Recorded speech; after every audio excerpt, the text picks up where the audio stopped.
Bonjour, c'est Émergence. Comment allez-vous? Sur ce beau temps, on va parler musique. On va continuer sur la musique. Alors, quand on parle musique, on parle un peu musique. On a parlé de l'artiste, on a parlé de la musique, on a parlé de la création, on a parlé de porter sa musique, porter sa chanson, porter sa musique. On a parlé aussi du marketing, que tout n'est pas gagné aussi. Au-delà du marketing aussi, on a parlé de l'image de soi, l'image de l'artiste. Et maintenant, il nous manque encore deux, trois petites choses, c'est-à-dire il nous manque la détermination du lieu. Parce que dans la détermination du lieu, suivant où on va chanter, suivant où on va se positionner, et ben ça va correspondre à une zone de chalandise, comme on dit. Ça, c'est dans le jargon de la vente. Ça va correspondre surtout à un public. Et ce public-là, on ne le connaît pas quand on porte sa chanson. On ne connaît pas le public qui va venir à nous. Et on a beau se définir, on a beau utiliser le thème de la musique, on a beau utiliser la rythmique, les paroles, on peut utiliser tout ce qu'on y met dans une chanson. Mais quel est le public qui va venir nous voir? Et surtout, quel est le public qui va rester avec nous? Parce qu'il y a un public qui peut venir nous voir, mais après qui peut passer. Il y a un public qui peut s'arrêter de quelques secondes et ne pas rester plus longtemps. Il y a un autre public qui va rester longtemps. Et dans ce public qui va rester longtemps, il y a plusieurs choses aussi à faire.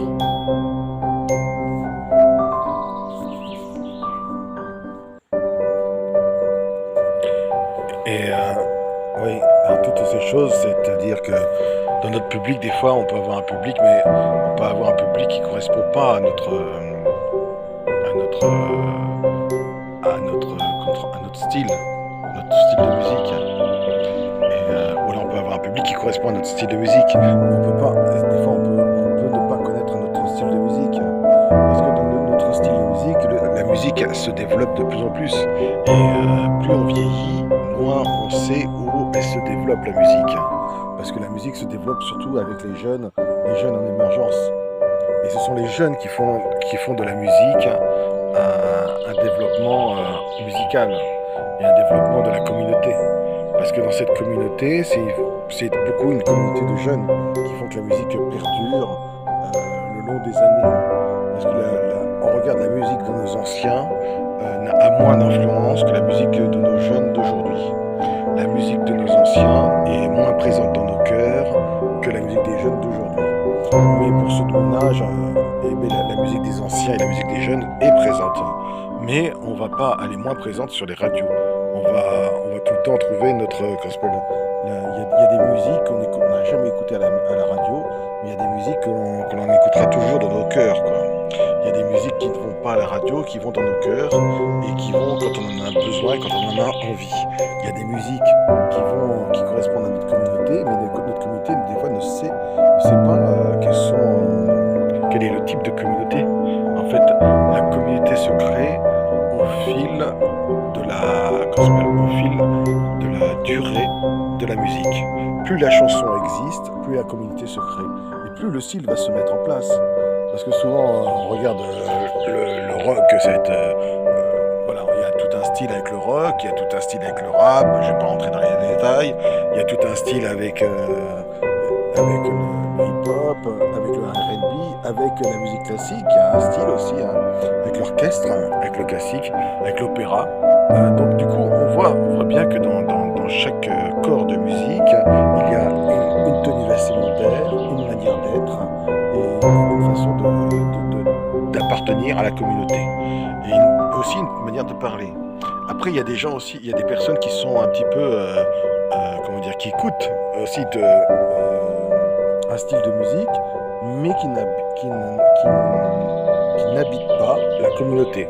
C'est-à-dire qui n'habitent pas le style de vêtements, qui n'habitent pas non plus le style de parler ou autre, et qui n'habitent pas tout ça parce que soit de par leur métier, de par leur catégorie, de par leur environnement, ils sont obligés de se tenir pour ne pas habiter la communauté. Et donc ces personnes-là sont plus difficiles à repérer, mais la plus grande partie des personnes qui sont plus faciles à repérer, c'est la jeunesse d'aujourd'hui. La jeunesse d'aujourd'hui, c'est eux qui vont adopter le style, la manière de manger, la manière aussi d'écouter et la manière de vivre. Parce que souvent, on écoute, quand on se souvient des années rock, quand on se souvient de la manière de vivre, ben, il y avait tout plein de choses qui se passent au travers d'un artiste. Il y a tout un style de vie, il y a tout un environnement qui se crée. Et dans cet environnement, ça correspond aussi à des personnalités qui, ces personnalités, vont porter justement la communauté, vont porter le style, quoi. Et donc là, moi, c'est vrai que je suis celui qui invite à porter sa chanson, je suis celui aussi qui invite à créer son style, son nouveau style, et aussi, pourquoi pas, à créer aussi son style de vêtements, hein. Donc après, c'est vrai que au-delà de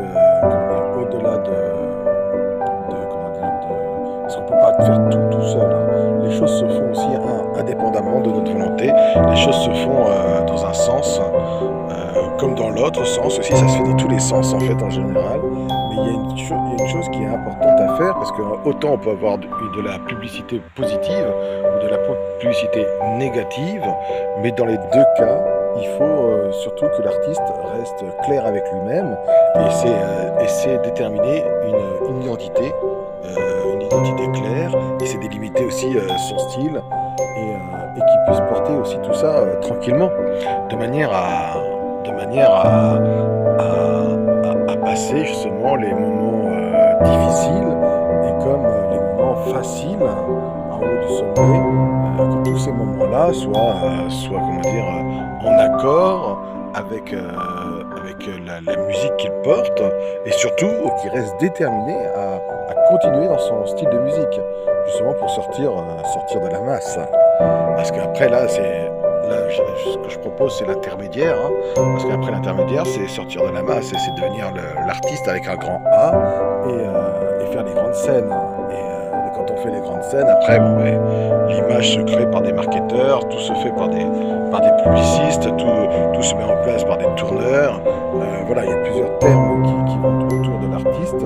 L'artiste en a moins à faire, mais avant ça, il faut pouvoir émerger. Et moi, ce que je propose, c'est l'émergence. Et dans cette émergence-là, il faut pouvoir aussi se structurer et à avancer de manière à se délimiter une personnalité. Mais même en se délimitant une personnalité, il faut avoir aussi la flexibilité de pouvoir sentir les choses, pour pouvoir, pour pouvoir s'approprier les moments qui peuvent faire émerger justement un peu plus l'artiste qui est en nous. Car en nous, à partir du moment où on chantait, où on se met à regarder différemment, à partir du moment où on se met à faire les choses d'une manière différente, il y a une possibilité, comme un jardin de blé, il y a une possibilité à faire qui sont aussi vastes que le jardin de blé, aussi grandes, aussi belles que toutes ces possibilités à faire, entretenir et surtout à cultiver, car en nous et en chacun de nous, il y a cette force de vie et cette beauté à émaner, et à émaner l'artiste qui est en nous. Et après, il peut nous arriver aussi que, on l'a fait une fois, et après on peut passer à autre chose. Ça, c'est tout à son honneur, hein, d'aller d'écrire une première chanson, de chanter pour les amis, et après de s'arrêter là, même s'arrêter au 21 juin. Ça, c'est tout à son honneur, puis de dire, non, c'est pas pour nous, je suis pas fait pour la chanson, ou alors c'est pas que je suis pas fait pour la chanson, mais c'est que je ne veux pas continuer dans ce sens-là. Et ça aussi, il faut savoir se le dire, et ne jamais non plus perdurer, péricliter dans un sens qui ne nous correspond pas. Et là aussi, il faut le sentir, mais il faut surtout s'écouter soi, hein. Pas que écouter les autres, c'est beaucoup s'écouter soi. On peut chantonner pendant toute sa vie dans sa salle de bain et garder ce chant intérieur qui nous est propre. Et ce chantonnement est aussi une source de force de vie qui est primordiale à sa propre personnalité, quoi. Le chantonnement des mères qui chantent aux enfants quand ils vont s'endormir, le petit chantonnement, ça perce bercé par par le chant des mamans, pas par le chant des sirènes. Hein, et les mamans, c'est un peu comme des sirènes parce qu'elles les endorment. Elles les endorment. Et les sirènes, avant, on savait bien que les sirènes les envoûtaient les marins, quoi. Et ce que je veux dire là-dedans, c'est que le chant a plus de capacité sensorielle qu'on ne le croit. Et ça, surtout, ça amène justement à la force vitale, et ça amène aussi à la force de la personnalité. Donc du coup, on n'est pas obligé de chanter, on peut chanter que pour soi pendant toute sa vie, et ça c'est tout à son honneur, quoi. Il y a différentes façons de chanter, quoi. Chanter encore et chanter toujours, ou chanter dans sa voiture. Et aussi, ou alors chanter, porter sa chanson, et même chanter dans sa voiture ses propres chansons, jusqu'à chanter devant son public. Hein. Et son public, ça peut être les amis, la famille, ça peut être aussi les gens. Les gens, il y a beaucoup de gens qui aiment écouter de la musique. Hein. Et donc, du coup, moi, j'invite à écrire ses propres chansons, à porter sa musique, à créer sa propre musique, à porter sa voix, et à regarder son immensité, quoi. Donc ça, c'est Monsieur Émergence, et surtout, le tout, c'est d'émerger dans sa capacité à devenir l'artiste qui est en vous. Monsieur Émergence. Pam pam pam pam pam pam pam pam pam.